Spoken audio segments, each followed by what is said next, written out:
tarsi bijojo užsikrėsti transformuotos žiurkės fluidais. Jos bijojo tapti tokiomis pat. Instiktyviai jautė, jei jų sąmonė įsisavins šias naujas nuostatas, atsiras bendruomenė be stabdžių.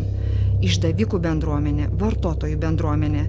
Nedorovingumo atmosfera sugriaus socialinės gynybos mechanizmą ir visi žus. Kyla klausimas, kodėl žiurkės išėjo, kodėl negalėjo sunaikinti karaliaus. Tokiame elgesyje yra gili prasmė. Kolektyvinis protas, kuriam šiuo atveju galime prilyginti instinktą, įvertino, kad naikinime dalyvaus patys stipriausi asmenys, bendruomenės elitas. Ir kas žino, kas su jais atsitiks, kai jie įsikips dantimis į gyvą nedoro gentainio kūną. Ar jie patys neužsikrės tuo nuopuoliu? Netgi žiurkės nenori gyventi pilietinėje visuomenėje, sukurtoje nuolat kariaujant vienam prieš kitą, skaldant bendrumą į daugumą. Žiurkės protingesnės už žmonės, teisingai nuogastaudamos, kad racionalia egoizmo logika gali užsikrėsti žiurkių elitas, jos iškeliauja į kitą vietą. Jeigu pafantazuoti ir įsivaizduoti, kad bendruomenė nepaliko nedoro kolegos, o pasiliko su juo gyventi, lengva nuspėti, kad jį savo racionalia logika užkrėstų elitą. Taip pat sugalvotų, kaip tai padaryti palaipsniui ir nepastebimai bei logiškai. Vietoje vieno žiurkių karaliaus atsirastų ištisa mutantų kasta. Neturėdami jokių principų, jie greitai nugalėtų tradicinį elitą. Toliau surastų būdų suteikti naujai tvarkai teisingumo ir įstatymiškumo statusą. Jeigu visai atleisti fantazijos vadžias, logika mus atveda prie demokratinės bendruomenės susiformavimo. Naujos bendruomenės nariai patys išsirinktų tuos, kurie maitintųsi tą pačią bendruomenę. Nuo tokios transformacijos žiurkės gelbsti žmogiškosios laisvės nebuvimas. Tokio galingo, kokį turi žmogus. Intelekto neturėjimas. Jos vadovaujasi instinktų. Instinktas nustato, kad pagrindinė bendruomenės vertybė yra ne maistas ir net ne atskiro individo gyvybė, o dorovė.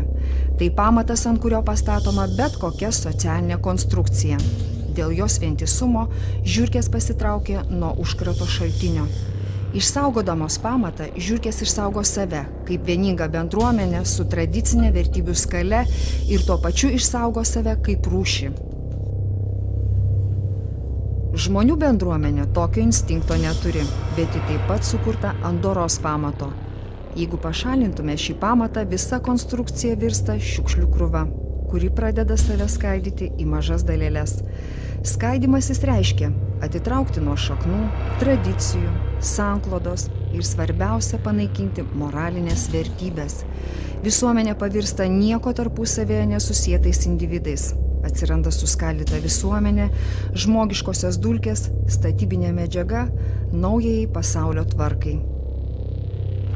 Žmonių bendruomenės griovimas vykdomas pagal žiurkių karaliaus technologiją.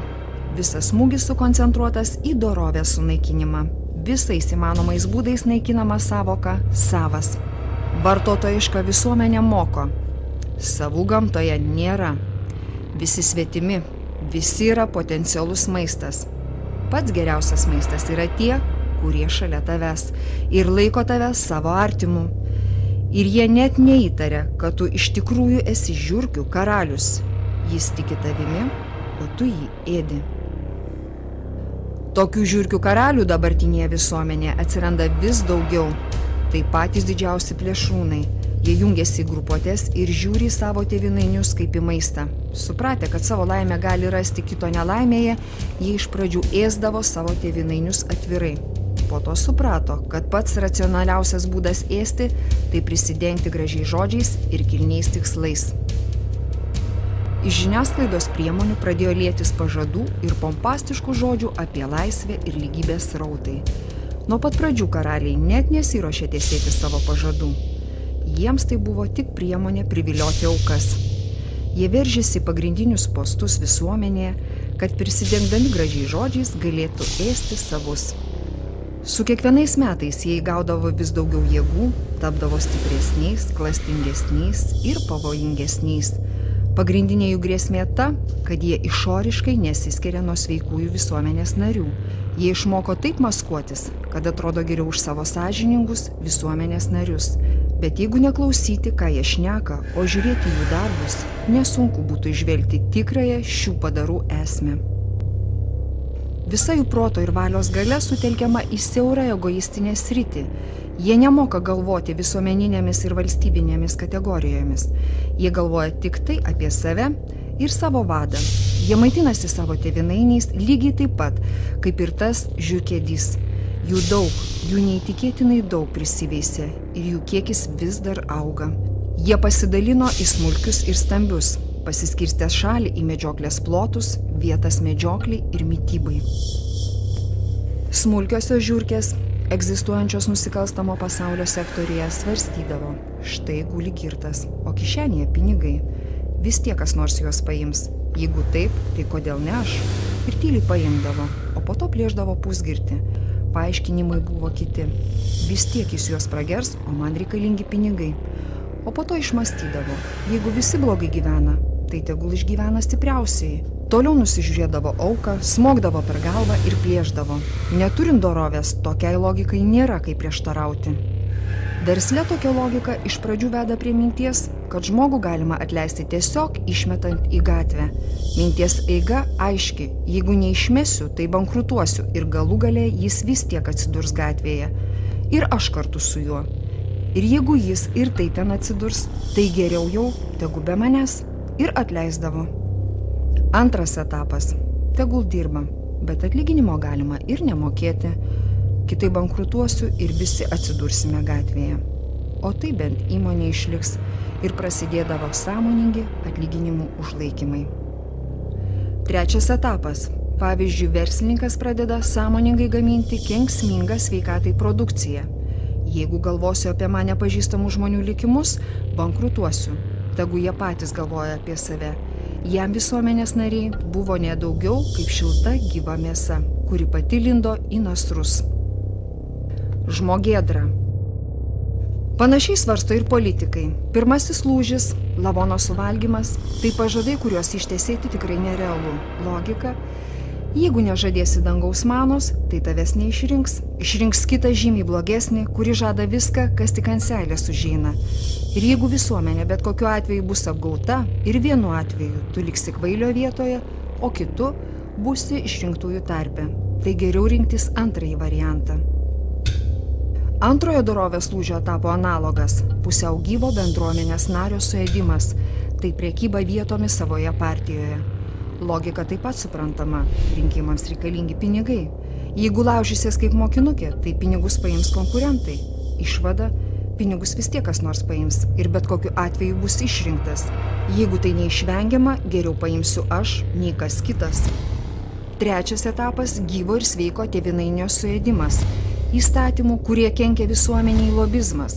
Logika ta pati. Jei tu atsisakysi dalyvauti tiesioginėme visuomenės apvogime, tai ją apvogs kiti.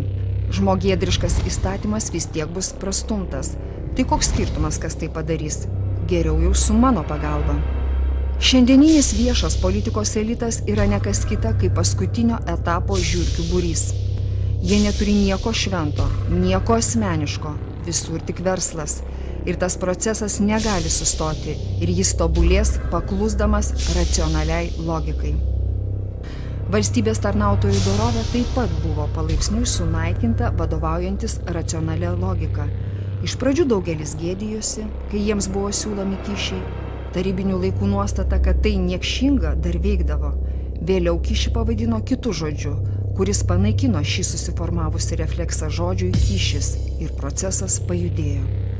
Dabar nieks neima kyšių, dabar gauna atkatus, pakišas, dovanėles ar lūpnešėlius.